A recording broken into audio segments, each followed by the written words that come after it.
जब आपका इनकम बढ़ेगा तो नहीं लेना होगा। जब आपका इनकम से आपके जरूरतें पूरे होंगे, आपके सपने पूरे होंगे, तो फिर आपको कर्ज लेने की जरूरत ही नहीं पड़ेगी।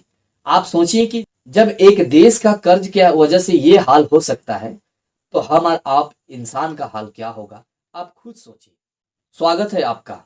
आज हम बात करेंगे हमारे पड़ोसी देश श्रीलंका के बारे में। जी हाँ, श्रीलंका जो कि बहुत ही बुरे दौर से गुजर रही है, जिसकी अर्थव्यवस्था बुरी तरह से चरमरा गई है।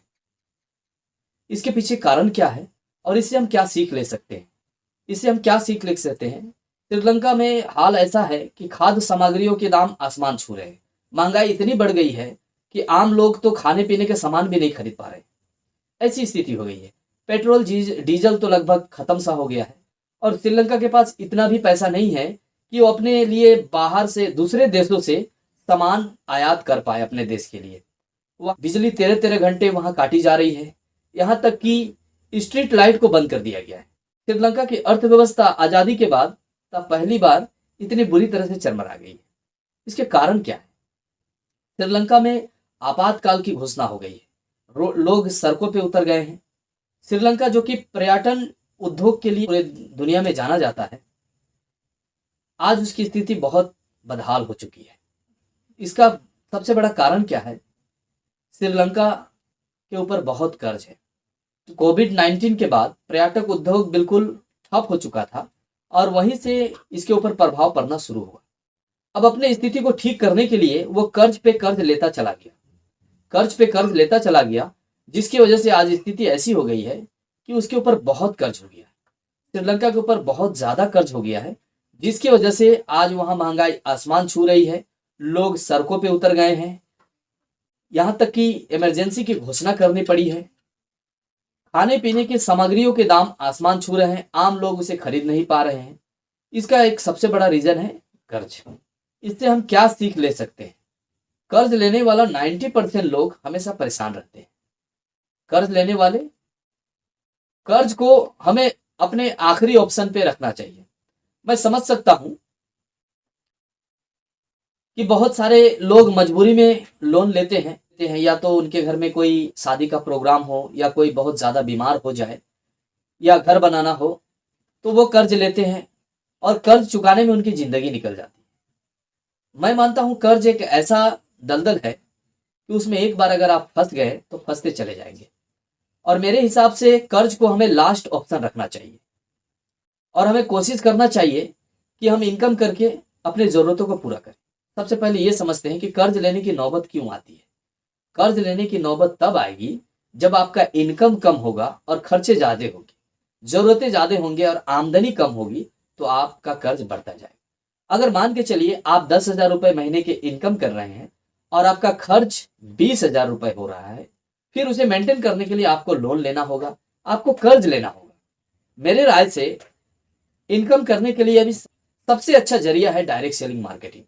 ये फिर डायरेक्ट सेलिंग की बात कर रहे हैं। देखिए, ये हकीकत है, आपको समझना होगा इस बात को कि डायरेक्ट सेलिंग मार्केटिंग लोगों के सपनों को पूरा करने में एक अहम भूमिका निभा रही है। इसे समझने की जरूरत है। मैं ये नहीं कहता कि सिर्फ डायरेक्ट सेलिंग के जरिए से ही आप अपने सपनों को पूरा कर सकते हैं, और भी बहुत सारे ऑप्शन है, पर जॉब तो अभी मिल ही नहीं रहा है। जॉब के लिए बहुत मुश्किल हो रही है, जॉब मिल ही नहीं पा रही है। दूसरा, अगर आप बिजनेस करना चाहते हैं तो उसमें आपको इन्वेस्टमेंट की जरूरत पड़ेगी।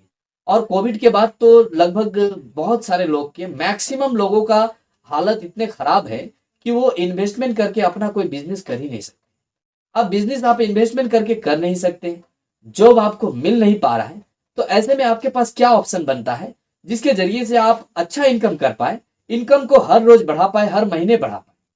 इसके लिए सबसे अच्छी अपॉर्चुनिटी आपको जो मिलती है वो डायरेक्ट सेलिंग मार्केटिंग। इसमें आपको इन्वेस्टमेंट करने की भी जरूरत नहीं है और इसमें आप हर दिन डायरेक्ट सेलिंग बिजनेस के जरिए से आप हर दिन अपने इनकम को बढ़ा सकते हैं। हर दिन अपने इनकम को बढ़ा सकते हैं। डायरेक्ट सेलिंग बिजनेस के जरिए से आप अपने सपनों को पूरा कर सकते हैं, क्योंकि खर्च तो हर दिन बढ़ रहा है। खर्च हर दिन बढ़ रहा है। आज से 10 साल पहले अगर आप अपने घर को 10,000 रुपए में मेंटेन करते थे, तो आज आपको घर मेंटेन करने के लिए, उतना सारा ही मेंटेन करने के लिए 30,000 रुपए की जरूरत पड़ती है। तो खर्चा तो 3 से 4 गुना बढ़ रहा है। और इनकम, तो इनकम को भी तो बढ़ाना होगा। आप खुद सोचिए कि इनकम को बढ़ाने के लिए आपको क्या करना होगा। आपको क्या करना होगा, अगर आप पढ़े लिखे भी हैं, जॉब नहीं मिला और आपके पास इतने पैसे भी नहीं होंगे शायद कि आप अपने इन्वेस्टमेंट से एक अपना खुद का बिजनेस कर पाए, अपना खुद का बिजनेस कर पाए, फिर आपके लिए क्या ऑप्शन बचता है, आप खुद सोचिए। आपके लिए क्या ऑप्शन बचता है? आपके लिए यह है डायरेक्ट सेलिंग मार्केटिंग, जहां आप बगैर इन्वेस्टमेंट के आप लाखों का बिजनेस कर सकते हैं, लाखों रुपए महीने इनकम कर सकते हैं और हर दिन अपने इनकम को बढ़ा सकते हैं, हर दिन इनकम को बढ़ा सकते हैं। और डायरेक्ट सेलिंग मार्केटिंग अगर आप पढ़े लिखे हैं तो भी अच्छी बात है, अगर आप पढ़े लिखे नहीं हैं तो भी कर सकते हैं। डायरेक्ट सेलिंग मार्केटिंग में आपको बहुत ज्यादा इन्वेस्टमेंट की भी जरूरत नहीं है, कुछ थोड़ा बहुत प्रोडक्ट परचेस करके आप डायरेक्ट सेलिंग मार्केटिंग को स्टार्ट कर सकते हैं। तो मैं यही कहूंगा, आप सभी से यही अनुरोध करूंगा कि इस बिजनेस को आप अच्छी तरह से समझिए, इस बिजनेस को आप अच्छी तरह से समझिए। अगर आपको जॉब नहीं मिल रहा है, आप इतने फाइनेंशियल स्ट्रांग भी नहीं है कि इन्वेस्टमेंट करके अपना खुद का बिजनेस कर पाए, आप सबसे एक गुजारिश करूंगा कि एक बार डायरेक्ट सेलिंग मार्केटिंग को अच्छी तरह से समझिए। अगर आपके पास आपको जॉब नहीं मिल रहा है, अगर आपके पास इन्वेस्टमेंट के लिए बहुत सारे पैसे नहीं है जिससे आप खुद का बिजनेस कर पाए, तो आपके लिए एक बहुत अच्छा अपॉर्चुनिटी है डायरेक्ट सेलिंग मार्केटिंग। जब आपका इनकम बढ़ेगा तो नहीं लेना होगा, जब आपका इनकम से आपके जरूरतें पूरे होंगे, आपके सपने पूरे होंगे, तो फिर आपको कर्ज लेने की जरूरत ही नहीं पड़ेगी। आप सोचिए कि जब एक देश का कर्ज की वजह से ये हाल हो सकता है, तो हम और आप इंसान का हाल क्या होगा, आप खुद सोचिए। इसलिए मैं आप सबसे गुजारिश करूंगा कि डायरेक्ट सेलिंग मार्केटिंग को आप अच्छी तरह से समझिए और आइए इस बिजनेस से जुड़िए। इस बिजनेस को अगर आप अच्छी तरह समझेंगे और इसको सीखेंगे और करेंगे, तो लाइफ में आपको कभी भी फाइनेंशियल प्रॉब्लम नहीं होगी और आप अपने हर सपने को पूरा कर पाएंगे, अपने हर जरूरतों को पूरा कर पाएंगे। उम्मीद करता हूं कि आप कुछ हद तक मेरे बातों से सहमत जरूर होंगे। अगर वीडियो आपको पसंद आई तो वीडियो को लाइक करें, चैनल को सब्सक्राइब करके घंटी को भी जरूर दबाएं।